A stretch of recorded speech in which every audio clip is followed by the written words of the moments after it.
स्वागत है स्टूडेंट्स। देखिए यहाँ पे क्वेश्चन है कि a jeep runs around a curve of radius 0.3 kilometre at a constant speed of 60 metre पर second. The jeep covers a curve of 60 degree arc. Then देखिए यहाँ पर हमको चेक करना होगा कि ए बी सी या तीनों ऑप्शन सही है या नहीं। तो जैसा कि हम लोग जानते हैं, पहले एक कर्व बना लो, उसके बाद आगे बात करेंगे।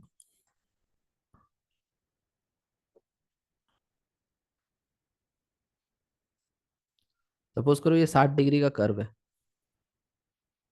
और जो जीप है वो यहाँ से चलते हुए यहाँ तक जाएगा 60 डिग्री। रेडियस यहाँ पे है 0.3 किलोमीटर, मतलब इसको 300 मीटर कह सकते हैं। स्पीड यहाँ पे कांस्टेंट है, मतलब यहाँ पर जो इनिशियल स्पीड है इसका वो है 60 मीटर पर सेकेंड, और फाइनल स्पीड भी कितना है, 60 मीटर पर सेकेंड। ये जो स्पीड होता है ये टेंजेंट के अलॉन्ग होता है, तो फाइनल स्पीड भी इसका है 60 मीटर पर सेकेंड। तो अगर 60 डिग्री का ये टर्निंग मारा है तो आपसे पूछ रहा है कि resultant change in velocity of the jeep. तो पहला जो होगा उसमें पूछा जा रहा है रिजल्टेंट चेंज इन वेलोसिटी, मतलब कि डेल्टा वी।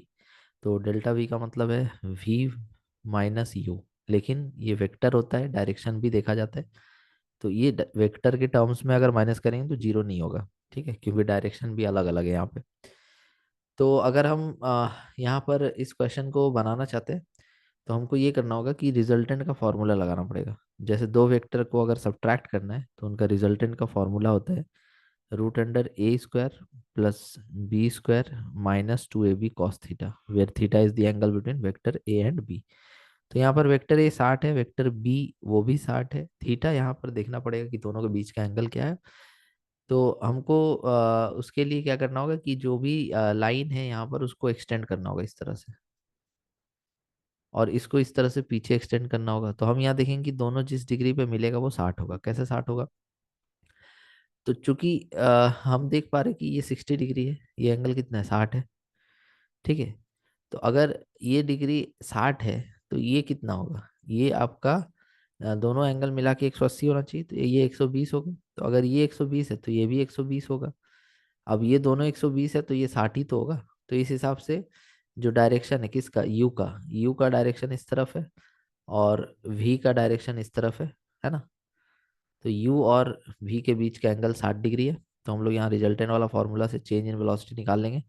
√a² मतलब 60² plus √b² 60² minus 2ab cos 60 degree 1/2 होता है, तो ये कट गया। तो ये आया √60² प्लस 60² और फिर माइनस 60², तो ये भी कट गया। तो यहाँ आ गया √60² मतलब 60। तो 60 मीटर पर सेकेंड जो है ये चेंज इन वेलोसिटी है, ये ऑप्शन सही है। बाकी और भी ऑप्शन हमको चेक करना पड़ेगा ताकि, क्योंकि यहाँ पर एक ऑप्शन ऑल आर करेक्ट भी दिया हुआ है। तो सेकंड क्वेश्चन बोल रहा है इंस्टेंटेनियस एक्सेलरेशन ऑफ जी। तो चूंकि यहाँ पर जो स्पीड है वो कांस्टेंट है, तो यहाँ पर टेंजेंशियल एक्सेलरेशन नहीं होगा, केवल रेडियल एक्सेलरेशन होगा, और वही इंस्टेंटेनियस एक्सेलरेशन भी होगा। रेडियल एक्सेलरेशन होगा v² अपॉन r। v² मतलब जो भी इंस्टेंटेनियस स्पीड है उसका, वो 60 का स्क्वायर, और रेडियस कितना है 300। तो 60 × 60 अपॉन 300 करेंगे, दो जीरो कट जाएगा, 3 × 2 = 6, 6 × 2 = 12, तो 12 मीटर पर सेकेंड स्क्वायर, मतलब ये भी ऑप्शन सही है।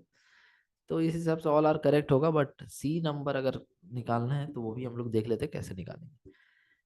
देखो जैसे पॉइंट ए से बी तक अगर जीप जाता है तो इसमें कितना टाइम लगेगा, क्योंकि हमको सी सॉल्व करना है। तो टाइम डिस्टेंस बाय स्पीड कर सकते हैं, डिस्टेंस बाय स्पीड, है ना। तो डिस्टेंस तो पता है कि जैसे ये पूरा 2πr चलता है, तो अगर 360 डिग्री घूमता है तो पूरा 2πr चलता है, लेकिन ये 60 डिग्री घूम रहा है तो 2πr/6 चलेगा। जैसे कि 2πr डिस्टेंस ट्रैवल होता है कब, जब 360 डिग्री घूमता है, लेकिन यहाँ 60 डिग्री ही तो घुमा है, तो 60 डिग्री घुमा है तो 2πr/360 × 60। तो ये हो जाएगा 2πr/6, तो डिस्टेंस यहाँ हो जाएगा 2πr/6, और स्पीड इसका 60 है, तो यहाँ से हो जाएगा 2πr/360 है ना। अब देखो 2 इंटू पाई का वैल्यू कितना होता है 3.14, रेडियस कितना है 300, और डिवाइडेड बाई 360। तो इसको सॉल्व करेंगे तो टाइम मिल जाएगा। टाइम क्यों निकाल रहे हैं, क्योंकि मेरे को एवरेज एक्सेलरेशन चाहिए था। तो टाइम आ जाएगा, सॉल्व कर लेते हैं, कैलकुलेटर यूज करेंगे। 2 इंटू 3.14 इंटू 300 डिवाइडेड बाई 360, तो ये आ जाएगा 5.23। तो 5.23 सेकेंड्स जो है इसको लगने वाला है यहाँ पर ए से लेके बी तक जाने में। तो एवरेज एक्सेलरेशन अगर चाहिए तुमको, ए एवरेज एवरेज एक्सेलरेशन, तो ये हो जाएगा तुम्हारा change in velocity by time. तो चेंज इन वेलोसिटी मेरा कितना है 60, और टाइम कितना है 5.23।